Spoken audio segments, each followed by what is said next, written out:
Right all, welcome. I'm so glad you can all be here. This is our first such meeting of the Carnegie at Pasadena City College lecture series. This is something we're going to be continuing through the fall semester. It's the first of 3 talks during the fall, and we hope to continue during the spring.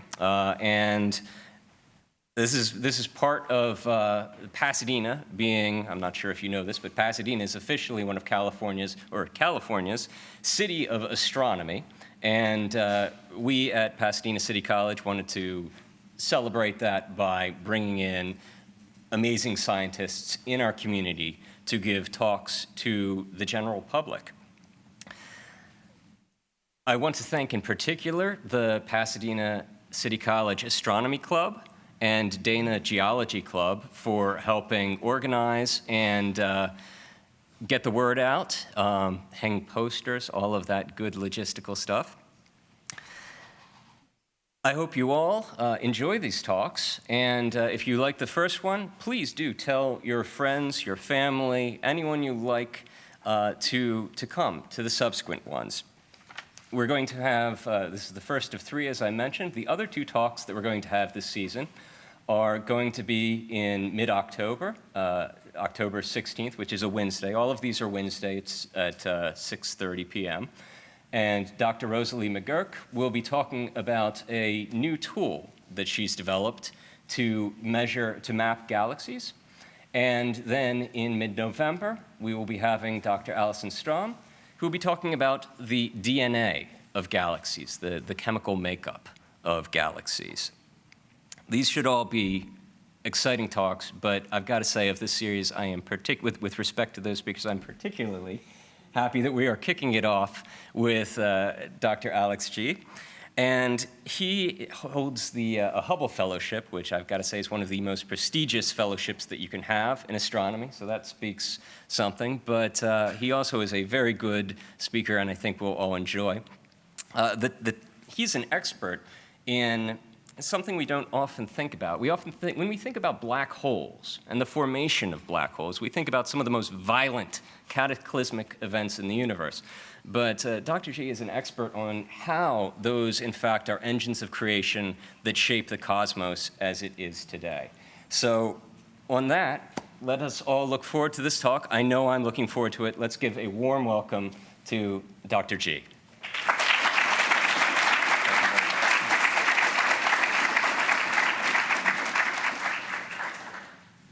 Hi, everyone. Can you hear me? This is good? Cool. Thanks. So thank you for that kind introduction, and I'm really excited to be here today to tell you about the history of our universe, and in particular about this really exciting era that is called the Cosmic Dawn. The Cosmic Dawn is actually one of the last unexplored frontiers in our understanding of the history of the universe. And today, I'd like to sort of try get at 2 different questions. The first is, the 3 questions. The first is, what is Cosmic Dawn? The second is, what do we think is happening during Cosmic Dawn? And you're actually getting a small preview of that over here. This is a fly-through one of the simulations of Cosmic Dawn, showing some sort of nice, wonderful bubbles that are being blown in the universe. And the third question is, what have we actually seen so far? What glimpses do we have of this tantalizingly fascinating era? Before we get there, though, so let's start with just a general history of our universe, and we're going to both do a walk through space and a walk through time. And so this is a really beautiful video showing actual real observations of our universe that we are using to map our universe right now. So we're going to start at the Earth, just like where we are right now, and zoom out to the rest of the universe. Does that sound good? Cool. I like the nods. Okay. So here we are on planet Earth, and we live, on one of those continents over there. And we're going to start zooming out. So our Earth is surrounded by a whole bunch of different satellites, but sort of the biggest satellite of them all is the Moon. The Moon is going, of course, in a circle around our Earth, and it's something like 380,000 kilometers away from us, or in astronomer units, it's about 1.3 light seconds. So what is a light second? It means that if someday we establish a moon base on the moon, and you have a friend who's, say I'm sitting on Earth and I have a friend who's sitting on the moon. If I want to send my friend a text message, it'll take, something like, how's the moon base going up there? it'll take 1.3 seconds for that text message to go from the Earth to the moon. So it'll take 1.3 seconds for my friend to receive it. What'll then happen is my friend will receive it, send a text message back. Just everything on the moon is great, just did a quintuple backflip. And it'll then take like another 1.3 seconds for that message to come back to Earth, right? So that's what a light second is. And so it's both time and distance. The sun that you see back there is actually 8 light minutes away from Earth. So what does that mean? It means that if somehow you have a friend who's floating around on the surface of the sun, who knows how, and you want to send them a text message, it'll actually take 8 minutes for your message to go over. So if I send my friend who's sitting on the sun, how's it going over there on the sun? It'll take 8 minutes, then they'll receive the message, text back, it's not too hot, I'm still not dead yet. On the sun, it'll come back and it'll be another 8 minutes before it gets back to us, right? So the round trip time to go there and back is 16 minutes, give or take. Okay, so we're gonna keep zooming out now, away, all the way out to the edge of our solar system. So we're gonna go through, these lines now indicate orbits of the planets around our sun. There's Mercury, Venus, Earth, Mars, Jupiter, Saturn, Uranus, Neptune, Pluto. Wait, not the last one. But I still think of Pluto as sort of the edge of our solar system. And Pluto is actually 4 or 5 light hours away, right? So if I send my friend on Pluto, which I don't have any friends on Pluto, or any of those other places, I guess, but if I send my friend on Pluto a message, it'll, how's it going on Pluto? It'll take 4 hours for that message, that text message to travel out to Pluto. They'll receive that message, say it's really cold, and then send a message back, 4 light hours back to receive the message. So it's like a whole work day to talk with Pluto. Pretty nice work day if you ask me, I guess. Mostly waiting. So our solar system is really big, right? But it's actually really tiny compared to the rest of the universe. So we're gonna keep zooming out even further. So our solar system, which surrounds our sun, is actually just one of 100 billion stars inside of our Milky Way galaxy. We live in a galaxy, it's a collection of stars, and our galaxy is called the Milky Way Galaxy. So we keep zooming out through here, through all of this wonderful things. That's the galaxy that we live in, the Milky Way Galaxy, 100 billion stars. What does that number mean? To me, it's like 100 billion is like inside of our body. So I looked up numbers that were like 100 billion. So the number of white blood cells in your body is about 100 billion. So for every white blood cell in your body, there is 1 star out there. Or if you prefer brains, then there's about 100 billion neurons in your brain. And so for every neuron cell inside of your brain, there is a star in our Milky Way galaxy. So that's pretty spectacular. Our Milky Way galaxy is also huge, so now we've zoomed out to a distance of about 100,000 light years from Earth. 100,000 years ago is about when humans spread out of Africa. So now if we're seeing light from over there, it would actually be all of essentially human history, in prehistory. Human history and prehistory for the light to go this far distance. Crazy. So we're gonna zoom out even more because actually the universe is even bigger than that. So that's just one galaxy inside of our universe, but we see other galaxies in the universe as well. So we're gonna keep zooming out. And now each dot that we see over there represents one whole galaxy, one whole set of something like 100 billion stars out there. These galaxies, each of those dots is a galaxy. We've mapped a lot of things. There's a lot of empty spaces over there, right? So you see this big black V. That's because we can't actually see that far in those directions. And so we've mapped something in this sort of volume of galaxies that we can see, there's actually 100 billion galaxies, each with something like 100 billion stars. So it's, yeah, the universe is really big. And so one of the other things that you notice is that we've now zoomed out so far in distance that when we are looking at those other galaxies, we're actually kind of looking back in time. It takes so long for the light from those galaxies to get to us, we're actually seeing them as they were previously in time. And the furthest things that we can see are these things called quasars, which is those little dots on the end over there. So we've explored a whole bunch of our universe. There's still a lot of regions that we would like to map, but it's really big. So 100 billion galaxies in our universe. But that's not it. We're going to keep zooming out. So that's basically as far as we can see. But if you look really, really far back, then you see a giant plasma sphere that actually surrounds us in every possible direction that you look. This giant plasma sphere is the afterglow of the Big Bang. It's called the cosmic microwave background. And it surrounds us from everything, and it's actually sort of the furthest back that we can actually see. Just to give you an idea, we see these spheres right now. So we are at the center of this sphere looking out in all different directions. Those points over there are galaxies and quasars that we have mapped. Each point is sort of one whole galaxy or one whole quasar, which is like a really bright galaxy. And as we go further and further out, the galaxies get fainter and fainter, and we can only see a smaller and smaller set of them, right? Because they get really far, it's hard to see things that are far.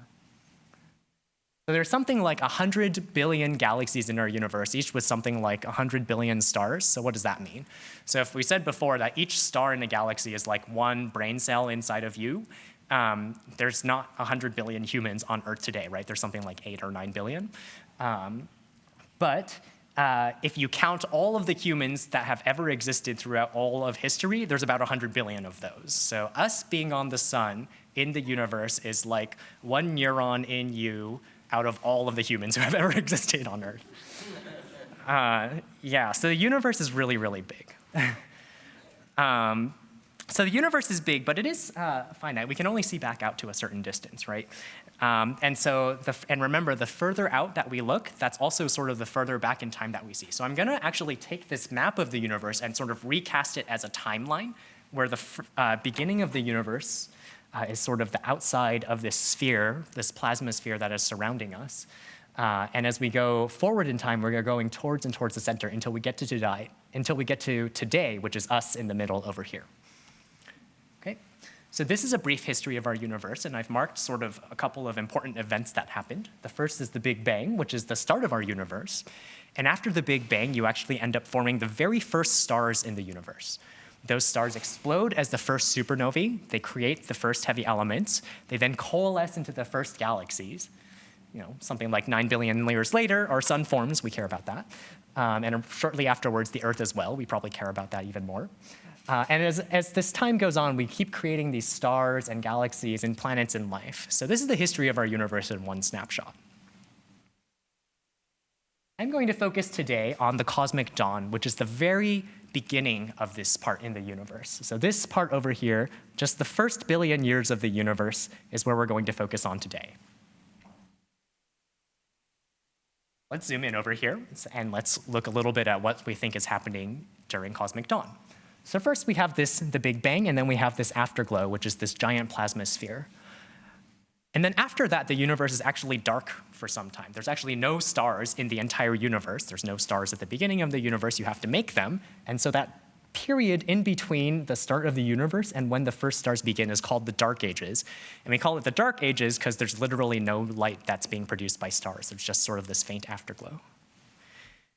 But then at some point, gravity starts pulling things together, and you end up with the very first generation of stars. And so I'm going to show you now a simulation of what we think that the life and death of one of these stars is like, okay? So here is the life and death of a first star. So that's the first star that is born. There's a whole bunch of material. The star is sort of at the center of that plus that's over there, and it's too small to see on this scale. But it's emitting a whole bunch of really energetic light that's actually blowing a bubble in the material around it. And as the star sort of grows and evolves, it's going to eventually get brighter and brighter, and eventually it's going to explode, like that. And you saw that little puff of like sort of whitish material that came out. That little puff of material is going to be really important later. But as you also saw, the star actually exploded and died. And so that is called a supernova. It's what happens at the end of a massive star's life. And simulations like this have actually showed us that when you make stars like this, they're all really massive. And so they all pretty much should all explode as supernova. And so that's going to kind of suck because it means that none of that very first generation of stars is around today. But that's the first star. So gravity doesn't stop. It makes that star over there, and then it keeps pulling material together that makes more and more stars, and eventually those coalesce into the first galaxies. But before that happens, oh, right, I forgot to talk about the puff. So you remember that little puff of white material that I said you got to pay attention to? That's going to come up over and over again, so remember the puff. That puff of material is the first time that you get heavy elements out inside of the universe. And what do I mean by heavy elements?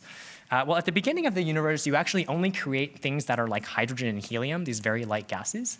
But actually, all of the stuff that we are made out of, things like the carbon that's making up our organic molecules that make us up our bodies, the nitrogen and oxygen that we're breathing, the sodium that we're not supposed to be eating too much of, the aluminum that's in the foil that I wrapped my sandwich that had the sodium that I'm not supposed to be eating too much of, the silicon in this thing over here, laser pointer, the phosphorus that's making up our DNA, all of those things that make up the life that we have, those didn't exist at the beginning of the universe. And the first time they were ever in the universe is after the first stars exploded and released those heavy elements out into the universe. So it's a very special time. But as I said, gravity doesn't stop. So it made the first stars, and they created some of these heavy elements. And then it sort of pulls it all back together and continues forming stars, generation after generation of stars. And so you end up creating what are called the first galaxies. And so now I'm going to basically show the previous simulation, but on super turbo mode. So we're speeding up the time step super fast to try and see what happens. So right now, this is the dark ages. It's very dark. But then eventually, the first star is going to turn on, sort of in that cluster over there. There, that was the first star. And it's not the only star that forms, right? Gravity is making stars all over the place. A star here, a star there, and every time one of these stars forms, it blows a bubble around it, and then it explodes and sends out that little puff of heavy elements. I love this simulation. This is so beautiful. It just looks, I can't tell if I've decided I like it. I think it's more like popcorn popping or, well, it's like popcorn popping. But it's like stars are forming here, stars are forming there. They're blowing these bubbles out inside of the universe. And eventually you start to form a whole bunch of stars at once. So that part over there is going to start forming a whole bunch of stars and blowing a really, really big bubble. And what you see is that the bubbles from different regions are beginning to overlap. These are bubbles of light that are clearing out that material and ionizing it. And those bubbles of light eventually begin to overlap. And so that's what happens when the first galaxies turn on. But now we're going to zoom out even more, right? So this whole, previously, the first simulation you saw was just that little dot of light. And now this whole simulation now over here is going to be reduced to one of those little dots of light. So we're zooming out again. And this is the scale of the whole universe now. And so it's not happening just in that little corner of the universe. It's this cosmic dawn, which is the turn on of all of these stars, where you start filling the universe with light, happens all over the universe all at once. And so you have some stars in this part of the universe that are emitting light, and then other stars that take a little longer to form, and then they start emitting light and filling up their local bubbles. And yeah, I just think this is beautiful. So these are hot bubbles that are ionizing the universe, and they're sort of filling the universe with light. And this is why we call it cosmic dawn. You go from the dark ages, when there's no stars, there's not very much light, to the cosmic dawn, when the universe makes stars and fills it with light. At the end of that, we filled the whole universe with light, and now it's the rest of the universe. So sort of to summarize, this is the cosmic dawn, and there's sort of three big stages we're going to focus on today. So the first thing is that there's this first generation of stars that forms in a universe that is made out of only hydrogen and helium, and they create the first heavy elements inside of the universe. After that, those stars continue coalescing and creating more and more heavy elements and filling the universe with light on sort of small scales, but then expanding to fill the entire universe. So I hope you agree with me that this is a really beautiful picture and sort of a very vivid picture of what the universe is like in the first billion years of its history.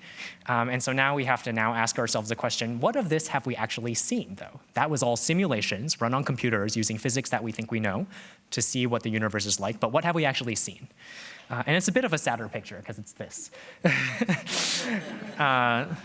So we actually see quite a bit, right? So we see all the way up to about 1 billion years after the Big Bang, just by looking deeper and deeper. And we have this big gap over here, but then we actually see this plasma sphere over here that sort of fills the whole universe. If you're sort of a more spatial person, the way to think of it is we were sitting here at the center of the sphere. The boundary on this side over here is sort of the furthest out that we can see, the very brightest things that go out as far as possible. And there's a gap between the furthest things that we can see in this plasma sphere that surrounds us. So that's the cosmic dawn. That's the part that we haven't yet actually explored. And it's actually one of the reasons that I personally think that this era of the universe is so exciting. So the question is, how can we actually access this cosmic dawn? How do we fill in that black region over there in the middle. And I'm going to talk about two of the ways that we try to do that today. So the first is with very, very deep images, which is basically you take the deepest picture that humanity has ever taken and see the very farthest things, right? So that makes sense. And the second way is something called stellar archaeology, which is actually what I spend most of my time doing, which is what sort of archaeologists and paleontologists do, which is they can't actually time travel like astronomers can to study the history of Earth or to study the history of humans. But instead, they find relics that have survived from ancient times and live until today. So we'll talk about these two different ways to access the cosmic dawn. Okay, so let's do the first one. So the deepest image that humanity has ever made is called the Hubble Extreme Deep Field, or the Hubble Ultra Deep Field. So it's called the Hubble because that's the Hubble Space Telescope up there. I think it's about the size of a car. And somehow, some astronomers convinced the people who run Hubble that they need to point it at nothing for like 23 days straight. So that patch of sky over there is where the extreme deep field is, and prior to looking at it with Hubble, there was basically nothing there. It was like a blank patch of sky. And it's a really tiny patch of sky, right? So here's the full moon to scale. It's about, that big. The moon was full about a week ago, I think.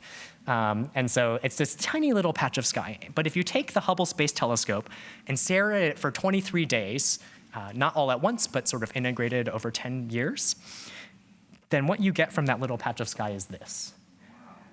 So this is the Hubble Deep Field, and it's full of galaxies, right? So this thing over here kind of looks like our Milky Way Galaxy. That's what you would call a galaxy. This over here is what's called an elliptical galaxy. And those are galaxies that are pretty close by, so you can actually see like how big they are and see like their spiral arms and stuff. But then there's other galaxies that are further away. So that blob over there is actually also a galaxy with its its own like 100 billion-ish stars inside of it.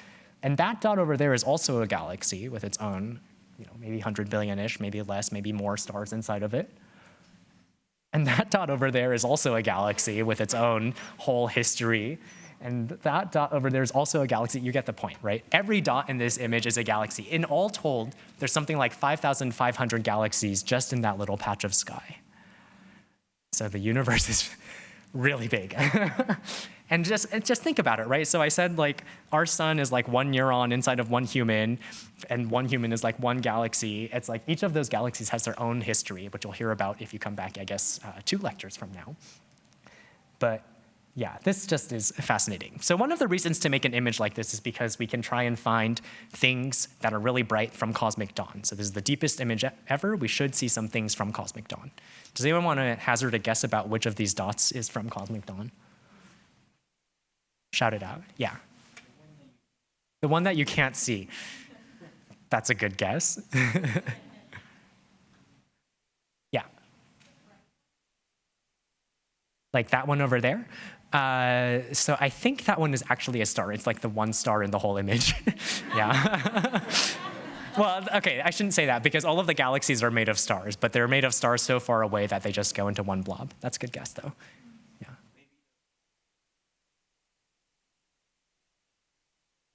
Yeah, that's a really good guess, too. It's formed so long ago, it should have made a lot of stars. But we're going to see these galaxies as they were like 12 and a bit billion years ago. So they actually haven't had that much time. So they do now, but the light that we see is from when they were young. So I actually don't know. But the closest answer, I guess, I think is the first one, which is the thing that you can't see. So NASA helpfully put squares around where all of the candidates to be galaxies from the cosmic dawn are. And if you're like me, I even have a sort of less light projected on it. But yeah, there's like nothing. If you look really closely, you'll see like little faint red dots. And so let's zoom in a little bit. And so now we basically take that little patch over there and increase the contrast to like maximum. And you see in the middle of each of these things is what we think is a galaxy from the cosmic dawn. So that thing over there, that little thing over there, that smudge over there, that smudge over there, there, and that's even more of a smudge over there. These are some of the best candidates that we have for galaxies from the cosmic dawn right now. So this is why the title of this talk is Glimpses of the Cosmic Dawn, because we're only just starting with our very deepest images to probe into the edges of cosmic dawn. So this is very exciting, of course, because we keep building bigger and bigger telescopes. And so what I'm really excited about right now is this thing called the James Webb Space Telescope. So we keep building telescopes. We launch them into space to get rid of the light pollution. And then eventually, the next generation of things is going to be this James Webb Space Telescope. And whoever made this image was very prescient and said, I don't actually know when that thing is going to go up into the sky, so I'll just call it happening in the future. But the future is actually almost here. So it's scheduled to launch. This telescope is actually being built right now at Northrop Grumman in Redondo Beach. And it's being assembled there. They actually just put together like the two biggest pieces. And it's scheduled to be launched in spring of 2021. So I'm really excited about this because it's going to give us one of the best pictures that we have of cosmic dawn. So just to give you an idea of what this telescope is like, so we can compare it to the Hubble Space Telescope. So this is the mirror that we have on the Hubble Space Telescope that we use to collect light from different things, and it's about like this big, right? Like as big as me, person-sized. The James Webb Space Telescope, as you can see, is much bigger. It's actually so big it doesn't really fit into a rocket, and so they make it into these, one of the reasons they have these segmented panels is so they can actually fold it up, and then it will unfold once it gets out into space. One of the other things that's kind of fun is you notice this thing is like silver and this is gold. The James Webb Space Telescope mirror is actually coated with gold on the surface. It's not a lot of gold. It's like 2 ounces of gold spread over that huge area over there. So it's not like astronomers are like, let's make it pretty in space, right? And the reason we actually do this is because when you look at things that are really far away, you actually have to look at really, really red light. So red that it goes into the infrared. And then it's better to coat your mirror with gold rather than something like silver. Some other thing that's pretty different about the James Webb Space Telescope is where it's going to go. So our Hubble Space Telescope is actually really close to us. Its orbit's just around Earth. So you saw that big, in the first video, that swarm of satellites. Hubble is one of those. We're going to put the James Webb Space Telescope further than the moon. It's going to go to a place called L2. It's like 1.5 million, or about 1 million miles away from here. So pretty far away. And it's sort of to get away from the Earth's background radiation. Okay, so why do we go to all of this trouble to do this? So this is sort of a comparison between what we can do right now compared to what the James Webb Space Telescope will do. So this is an image from what's called the Spitzer Space Telescope. It looks at sort of also the infrared data. And this is a galaxy over here. It's sort of a smudge, right? This is another galaxy over here. It's sort of a smudge. But if you go upgrade yourself to the James Webb Space Telescope, then you go from these sort of pixelated smudges to this image over here, where this smudge over here becomes this thing. It actually was two different things, right? It was that thing and that thing. This smudge over here becomes that thing. And that, you can see, was actually not two things. It was one big thing. And then actually there you see these little dots over here. That's the part that I care about. Those dots are totally not visible over here. They're just dots in the noise, right? But those are the galaxies that we were looking for. Those were the smudges. So when we upgrade to the James Webb Space Telescope, we're actually going to be able to see these things, and we're actually going to be able to see how far they are. And so the thing that we want to do, one of the things we want to do scientifically with this is we actually want to count how many galaxies there are, how bright they are, and how many there are as a function of time. So at this time, there's this many galaxies that are this bright. At this time, there's this many galaxies and they're this bright. And that way we can see during cosmic dawn the growth of the total number of the first galaxies. So that was the first way. We were looking at very deep images. And the second way is going to be called stellar archaeology, which is we're going to look for relics that were born during cosmic dawn and retain some information about their birth environment.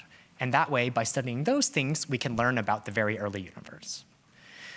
So one of the reasons you might want to do this is because looking with the James Webb Space Telescope, as big as it is, you're only going to be able to see the very brightest galaxies in the very early universe, right? You won't be able to see, for instance, if you're like me and you want to find the very first generation of stars, that's like individual stars. Those are so faint that even the James Webb Space Telescope or the James Webb Space Telescope times 10 is not going to be able to see those things directly. They're just that far away. But there's other ways we can do that, right? So we can do this thing with stellar archaeology to actually do this. So I guess the first question we ask is, what sort of things can actually survive from that very early time until today? As I said earlier, it's unfortunately not the first stars. So the first stars are very massive stars, and it turns out that massive stars are sort of like, they burn very brightly, but they burn for a very short amount of time. So they have more fuel, but they burn it so fast that they just die very quickly. And as you saw before, they explode as supernova, and that's awesome because they release those heavy elements that make up us. So that's a reminder. This is the simulation from before. The bubble that was being blown by the light is that bigger bubble, and that little bubble that's a little hard to see, that little white puff, is the heavy elements that are created inside of the supernova. So you can have this first generation of stars. It explodes and spews out all of these heavy elements. And those heavy elements don't just disappear, right? They go out into the universe, and they sort of, go around, do their thing, and then eventually gravity sort of calms them down and turns them into stars, as they should turn into.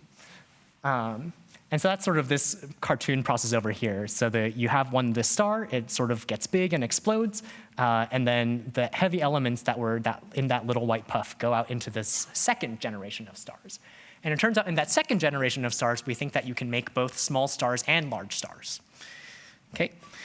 And so this is great, because these small stars, they can live a long time. So our sun will live for something like 10 billion years. And if you make the star even smaller, it actually burns even slower, so it can live even longer. So if you have a star that's about 80% the mass of our sun, it'll live 14 billion years, which is the history of our universe.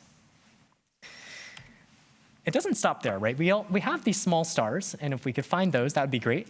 But the massive stars also continue living their lives, right? So the massive stars live a short time, 10 million years, which is, for an astronomer, instantaneous, I guess. 0.1% of the lifetime of a small star. So it lives 10 million years and then explodes. And when that massive star explodes, it's a second generation massive star, it also spews out its own set of heavy elements out into the universe. And those heavy elements, they get exploded out, and then gravity calms them back down and turns them back into new stars, and then you form more small stars and more large stars. And this cycle of going on, where you create these stars, they explode and create more heavy elements, this is happening throughout the entire history of our universe, right? It starts with the very first generation of stars, but it keeps on going. And if you think about that, that means that our universe's composition actually changes with time. We start the universe with basically 0% heavy elements, nothing except hydrogen and helium. But then the first stars explode, they make like 0.1% hydrogen and helium, 0.2, so on and so forth. And as the generations of massive stars explode and build up, then you end up with something like 5% heavy elements in the universe today. So the composition of the universe actually tracks the history of our universe as well. When you find things that have very little heavy elements, they formed earlier than things that have very large amounts of heavy elements. And this is kind of cool, because it turns out that whenever you have each one of these generations of stars, the stars that form actually preserve the composition of all of the stars that exploded before them, right? So this star over here actually is the heavy elements that we see in that star is the sum total of that big star, that big star, that big star, that big star, that big star, and so on and so forth. So our sun is actually the buildup of a whole bunch of massive stars that gave their lives so that we could exist, I guess. And so in some sense, you can think of it as sort of a cosmic DNA. Each star actually preserves the history of all of the massive stars that contributed to its heavy elements. And I just think this is wonderful, right? Because in this amount of heavy elements and the detailed composition of all of the different elements that we can measure is actually tracing the history of our universe and the buildup of everything. So it's all tied together. And if you think about it, it sucks that the first stars are all gone, but because they all explode as supernova, the heavy elements that they synthesize and then release out into the universe, those are still in the universe today, right? Their ashes actually continue to live on in you and me, and actually I calculated that something like 1 teaspoon of each of us is actually made in the first generation of stars. So how much is a teaspoon? It's about that much of your little finger. Yeah, so it's not, if it was all concentrated in one place, then that would be great, because then we could cut off everyone's finger and be like, this is what the first stars, okay, we wouldn't do that, but yeah, you could take a little bit and actually separate it out, but unfortunately it all gets mixed around, right? And so what we want to do is we want to find things, if we want to study the first generation of stars, we want to find things that are composed almost entirely of material that was produced in the first generation of stars. In other words, what we want to find is that star. This was the very first generation of stars over here. It exploded, released its heavy elements out into the universe, and that's the long-lived, low-mass second generation star. If we can find that, then we can study the first generation of stars. And it turns out, because they live for so long, we should expect to find them inside of our galaxy. So we don't have to look that far. We can look really close for things that have lived 13+ billion years and are still around today. So how do we identify them? It's based on the total amount of heavy elements, right? So the very first generation of stars has no heavy elements, and then the next generation of stars has a tiny amount of heavy elements. So we look for the stars that have the smallest amount of heavy elements, and those are things that we think are candidates to be second generation stars. Okay, so let's look at this image over here. So one of these stars is a relic from the cosmic dawn. Does anyone want to guess which one it is? The smallest one? That's a good guess. It could be close to us because we're now looking for things inside of our galaxy that have lived a long time. All the red stars? Yeah, that's another good guess, right? Because those stars tend to be redder because they are sort of long-lived, and long-lived stars tend to be red. But it turns out that most of those red stars are actually going to be stars that are born in our Milky Way galaxy. Any other guess? Yeah. This one over here? Yeah, that's a good guess. It's not it. One more guess. Yeah.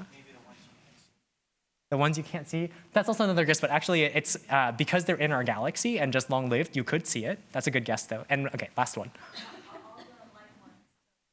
All the white ones. Yeah, that's a good guess as well. It does turn out to be one of those. So I'll be honest, like I wouldn't be able to tell just by looking at this picture of the sky which one of these it is, and honestly, no one could tell. It does turn out to be that one, not the bright blue smudge you can see, but that little one over there that you can see. And the only reason that I know it's that one is because we looked at it another way, and then I put it at the center of this picture. So one of the things that I do is we search through all of the stars that's inside of that are inside of the Milky Way, trying to find sort of this needle in the haystack. Or actually, the way that people call it is it's the hay in the needle stack, because we're looking for stars that have very little heavy elements, and iron is one of the ones that we look for. So we couldn't tell which one it was. And the answer is really because just by looking at the stars, you can't tell. But what you can do is you can do something that's called spectroscopy, where you take the light from this star and you split it up into all of its different colors. So it's like if you went to the sun and you held up a prism to it, it splits its light up into different colors. But then what you would see when you looked at that is actually all sorts of dark bands. And those dark bands that we see inside of what are called the spectra of these stars is what's actually allowing us to tell that it's a relic from the cosmic dawn. So this is just sort of an example. Suppose it's our sun. We take its light. We literally do basically put it through a prism, a very fancy prism, but that's effectively what we're doing. And we see these dark bands over here. And those dark bands, we'll see that they correspond to something.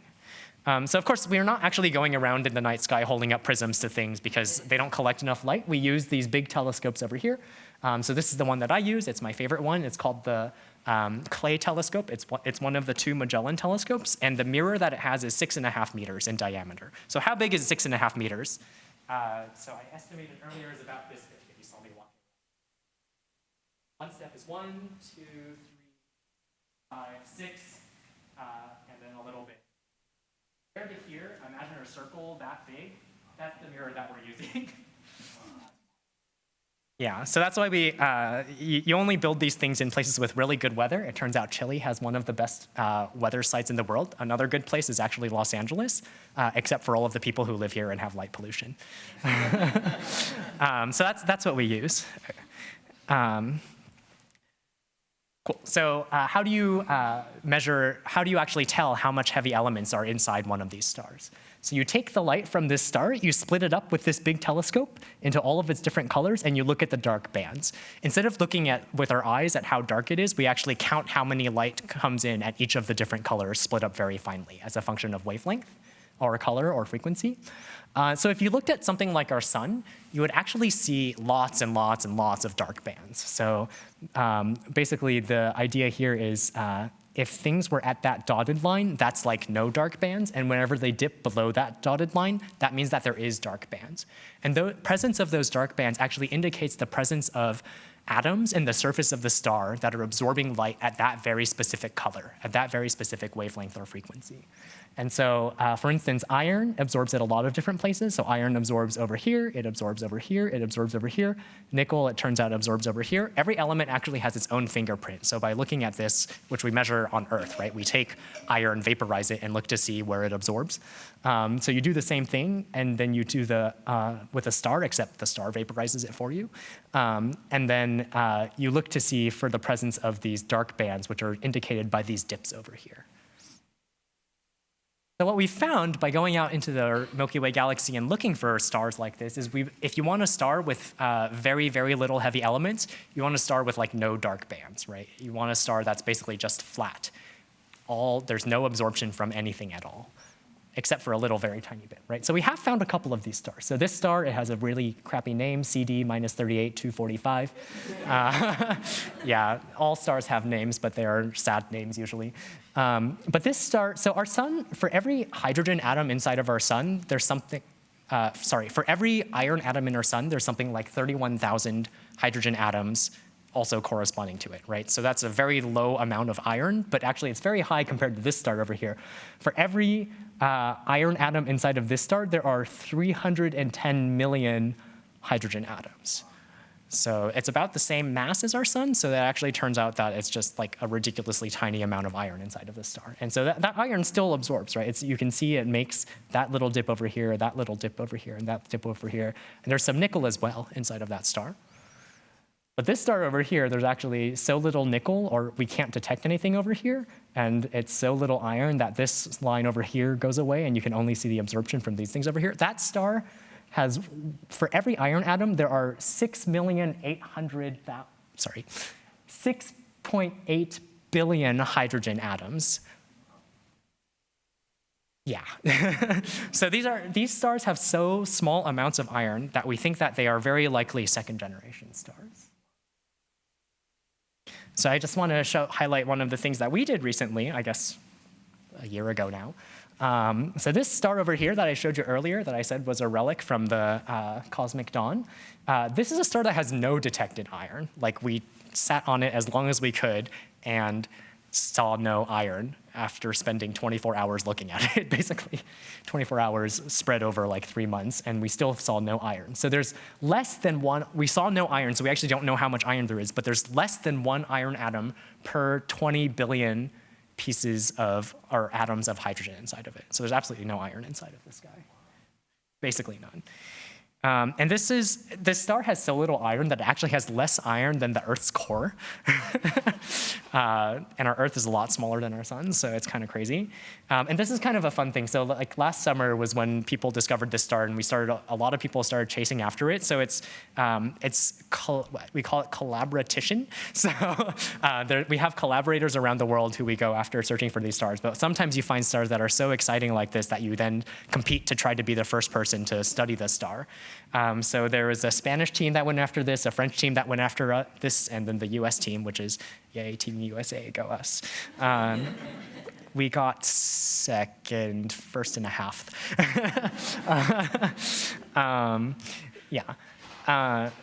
So what did we learn from doing this, right? So what we can do is we can measure, you saw there was no iron, or we couldn't detect any iron inside of that star, but we do measure some other things. So this star actually turns out to have a lot of carbon. So this is one of the plots that we actually make in our scientific papers. So the x-axis over here, each dot over here is an amount of that element that we measure. The y-axis, basically, if it's higher up, then we see more of that element, and if it's lower down, we see less of that element. So this over here is carbon. We see a lot of carbon. Here we see some sodium, aluminum, magnesium, and silicon. Magnesium, silicon, sodium, aluminum, calcium, and then we didn't detect any titanium, manganese of those elements over there. And what we do is we actually go through and compare these to theoretical models of when you take these first generation of stars and explode them, what mass of star produces an element composition that matches what we actually see inside of the star. And so what we infer from here is that the ancestor of this star could have been like 50 times the mass of our sun, which is actually very unusually massive compared to most of the stars that we see today. So So the thing that kind of sucks about this is that so far we've only found about 7 of these second-generation stars. So this is glimpses yet again, unfortunately. But we do have many more candidates that we go out and see. The problem is that most of them are too far away to be studied. So this one actually is almost too far away to be studied. We sat on it for 24 hours and barely got, we didn't even measure the iron amount, right? There's a whole bunch of other ones out there that are just a little bit further away, and it costs too much for us to do it right now, but if you build an even bigger telescope from the ground, then you can start being able to measure the compositions of these stars and actually go from 7 to like 700, right? And so for this right now, one of the things I'm really excited about is something called the Giant Magellan Telescope. Very creative name. The telescopes I work with right now are the Magellan telescopes. This is a big one. And so what you see over here is there's like 7 of these mirrors that we're going to arrange into this pattern. And the light's going to come down, bounce off of this, go up there, and then go down into the middle. And so how big? It's 24.5 meters. So how big is 24.5 meters? It is 4.5 meters is 2, 3, 4, 5, 6, 7, 8, 9, 10, 11, 12, 13, 14, 15, 16, 17, 18, 19, 20. So it's bigger. It's about the size of this room is the diameter of that thing.